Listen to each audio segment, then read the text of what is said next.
Jeremiah Wells, God bless you, dude. That was fun to watch because you are nuts. He is fast. He is strong. He went after him to try to tear his head off. And, I mean, I thought he was getting tired. And I thought Worley had kind of, gotten through the first round. He was starting to feel his distance. Everything was kind of looking towards him.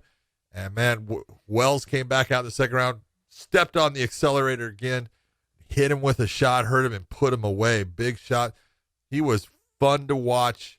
That's what you talk about, making a debut. Jeremiah Wells, welcome to the UFC, because that was fun to watch. It was impressive because I think Worley is a very good fighter, especially in the stand-up. And for the most part, you beat him up in the stand-up, and it was a very impressive performance. So I heard Worley didn't Worley bet $25,000 on himself to win? Did he? Yeah, I believe so. That didn't work out well. I think he bet $25,000 on himself to win. I don't know why he bet $25,000 to win $10,000. It was his fight purse. He bet his entire fight purse. Oh, that's not a good night. You just fought for free. Horrible, man. Horrible. $25,000. What about, did you see Rachmanov versus Mikael Perez in his return? Give me the details. I gotta see. Rachmanov is from Kazakhstan. He trains with a couple of I can't think of the guy's name. I love him. What's it? I'm gonna screw up his name. It's the guy that's got the stand-up game, and he kicks like a mule. He's awesome. But he fought, Mikael. I always say it, Perez, whatever they want to say it. But Mikael's coming off of long layoff. He was usually at 155, went up to 170. Got it. He's got great jiu-jitsu and everything. But here's where you look at a fighter, and I'm not saying anything bad about Mikael, but he was getting beat down with big shots. And when I can't even say it now, Rachmanov ended up getting towards his back, slips in the choke, right away taps. That's telling you, I don't want to be in this fight with this guy. Yes. I did see that fight. Yeah. And Rachmanov looked good. That guy, he's a stud, man. He wears funny hats. There's a lot of fur in there with tails and stuff, but, man, he can fight. Yeah, I've noticed that there's fighters sometimes will take a chance, and you talked about this the other night with Miles Jury. Like, Miles could have given up plenty of times. There's fighters when they're winning, they're great. When it gets turned against them, they want to be quick to get out. Yeah, and they're very good hammers. Yes, but they're not great nails. Nope, they don't like to be nailed. That's no one likes to be nailed. No. Never mind. Go ahead. Hey, Josh. Yeah. I just want to make a correction. It was Justin James that bet his entire fight purse of $25,000. Got it. Okay. Justin James. James. So it was this. I think he lost the decision, right? He lost the decision. Yeah, split decision at that. Man. Yeah. Fuck. That sucks. The fight that I was very impressed with was Moicano. Oh, me too. Like, finally fought smart. Instead of being this guy, here's a guy, I mean, this is what I talk about all the time. Here's a guy that started out in jiu-jitsu, was very good at jiu-jitsu. Then he starts, I'm going to fight. So he starts doing stand-up, falls in love with the stand-up game, falls in love with knocking people out, falls in love with getting in these little battles and stuff. And it starts to work for him a lot. And sometimes all of a sudden he runs into that guy that puts him on his ass. And he fought this fight. And going into it, I said, Jai Herbert is good on his feet. This is a guy who trains with Leon Edwards and all of them. He's good. He's fast. I don't know who's going to win. I know that if it goes to the ground, I know Moicano's got a big advantage. Is he smart enough to take this to the ground? God bless you, Hanato. You were smart enough. You fought smart. You used your talent. That's what a good MMA fighter does. I thought you put on an incredible performance against a very tough guy. You just dominated him. He was getting pieced in some of the first in the stand-up. In the stand-up, he was getting pieced, and I was like, I was like, bro, you got to get this shit to the ground. He ate some big shots. Second later, he gets to the takedown. He gets the mount right away, and it was just like, he put on a clinic on the ground. Shit out of him. I was like, he put on a clinic. The way he was passing and then going to mount and then coming out and going back to mount. I'm like, Jesus Christ, you're just at different levels, and that's why play the other guy's strength. Play your strength. Make him fight your fight. And that's what he did, and man. He looked fantastic. Ego gets in the way sometimes. It's unfortunate, but it's true, especially amongst fighters. What about, I was just listening to a thing about Nigerians doing so well in our country as far as people coming from Nigeria are just have this percentage of doing so well. And I right away I was thinking, wow, UFC fighters. Yeah. Let's talk about them. Yeah. Okay, because, and then Kennedy, and I don't want to screw up his last name. So Kennedy, coming into this, I don't know if you remember his fight prior to this one, but it was, do you remember it? Probably not CTE. It was against Carlos, I want to say, was it Ulberg from, he's City Boxing with, Izzy and Berriman and all them. And he's got great stand-up. And he fights him, and he's getting just pieced up in the beginning of that fight. It's ugly. It's almost to the point you're going, oh, they might want to think about getting close to stopping this. But he hangs in there, and then he comes back, and he puts Ulberg out, man. He fucking knocks him out because he's got, good power.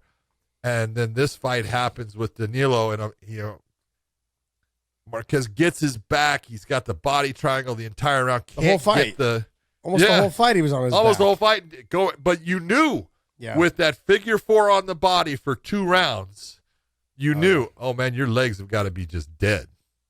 Your legs are heavy. You can't move. And here comes Kennedy again, man. And he put it on him and gets the stoppage. And I was like, way to go, dude.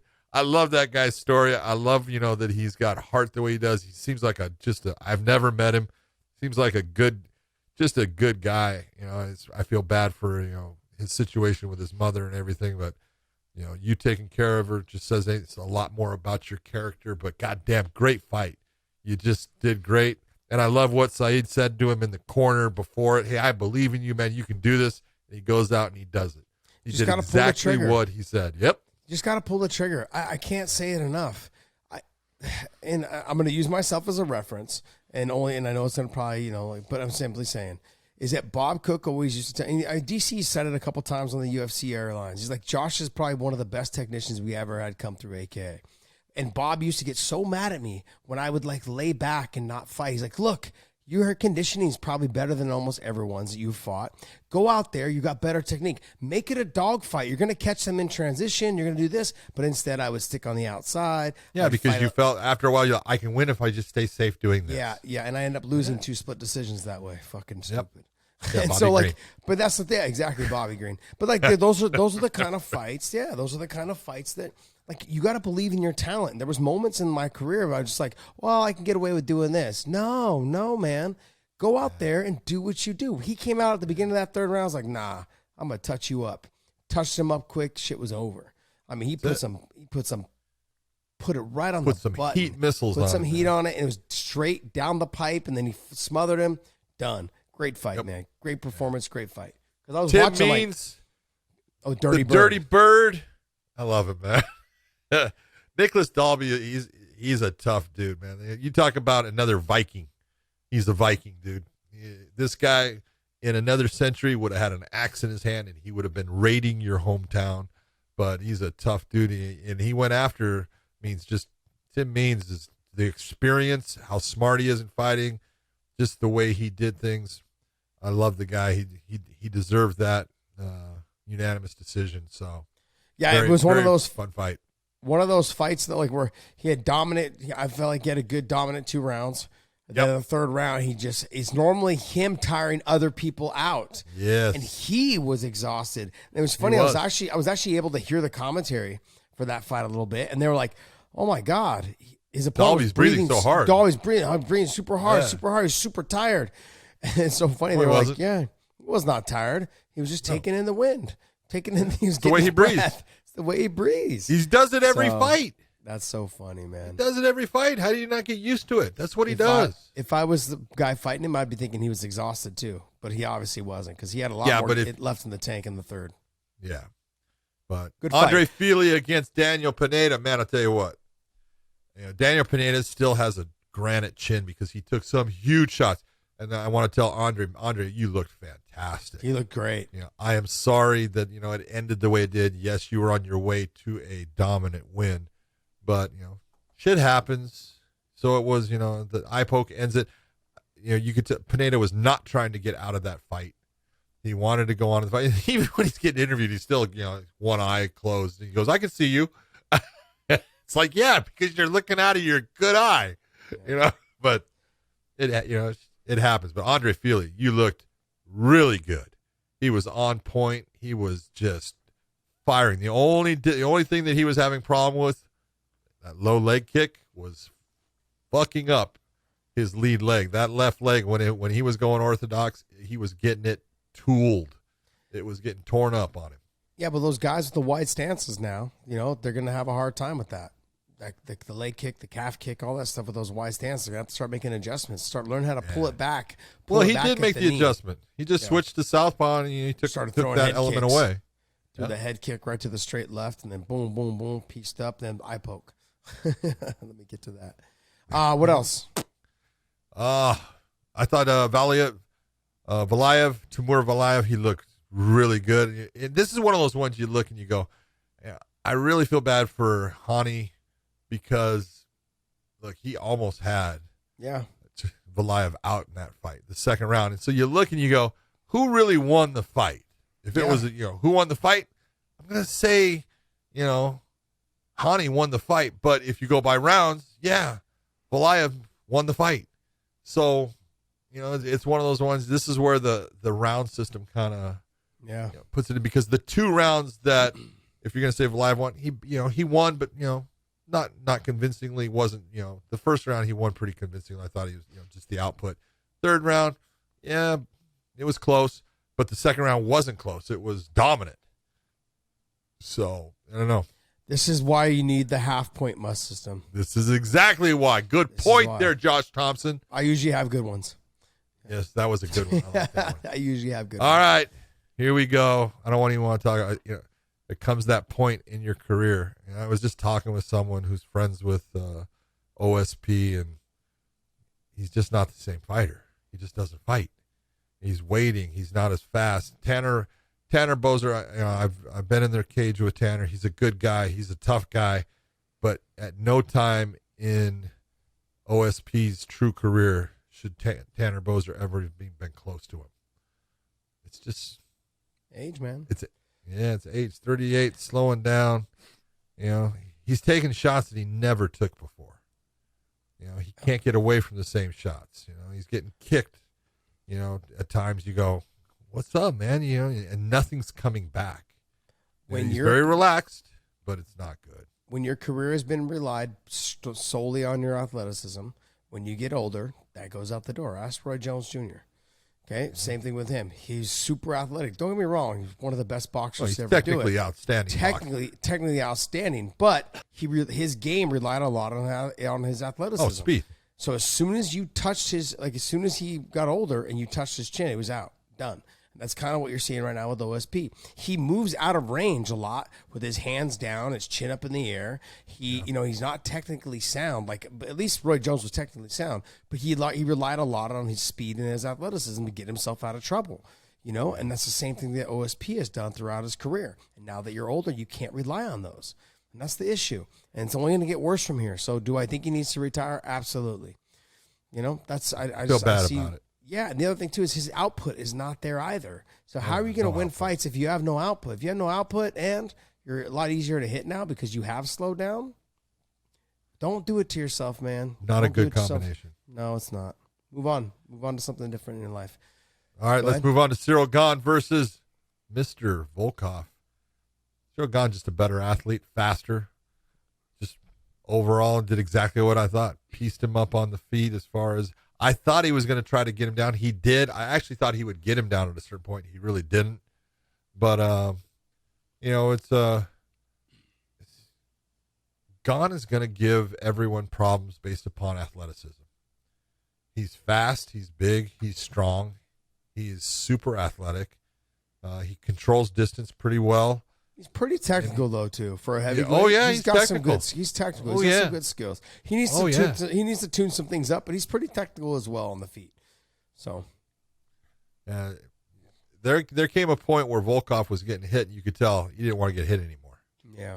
Yeah, he was having his nose got a little crunched, and he didn't want to get hit to the face much, and he was very hesitant to throw because he didn't want that response of the counter strike. So, it was a decent fight. It was a good performance by Gane. Not a great performance by Volkov, in my opinion, but No. went the 5 rounds. Gane definitely deserved the decision which he got. So, no complaints. It was a free fight. I'm happy. No, my honest opinion was when I saw the weigh-in photos that Volkov looked like he didn't train. And I'm not going to take anything away from Gane, but his waistline you can always put Volkov in one of those categories of that body just doesn't look right to be that great fighter because he's got the big hips and the narrow shoulders and it's kind of a weird shape. But yeah, but he normally has a little bit skinnier of a waistline. Like he's got bigger hips, I get it, but his waistline and his upper body's a little slender. This time it wasn't. So it looked like he just didn't put the road work in. I don't know what it was. I don't know why. Maybe there was some training problems, whatever it is, because of the COVID situation. I don't know. But he just didn't look as lean as he normally looks for this fight. And I think as the fight went on, he slowed down too much, and Cyril Gane just was able to touch him and piece him up. And he was just using a lot of his athleticism, but he was just technically able to get in there with his speed and his technique. So it was good work. Good. I mean, it was a good performance. Wasn't a No. standout performance? No, but guess what? I mean, they're all tough fights with He's heavyweights. still undefeated, man. With heavyweights, though, He's 9-0 now. with heavyweights, you have to always remember that the whole fight can change in one punch. Like with guys at 125, we're not worried about that a whole lot. They're going to take 6 to 8 punches before someone goes down majority of the time, right? Like, but the guys at heavyweight, it only takes one, and doesn't even have to hit clean, pretty much, So, I mean, overall, I thought the card was actually a lot better than this is one of those cards. I thought the card was a lot better than I thought it would be. You thought the action was better than what the card Yes, was. exactly. Yeah, so do I. I Thanks thought it was good. for rewording that for me because I have a hard time You're with those welcome. things. I'm here for it. Math, English, vocabulary, it's whatever you want to call it. All those things, yeah. 100% agree. Look at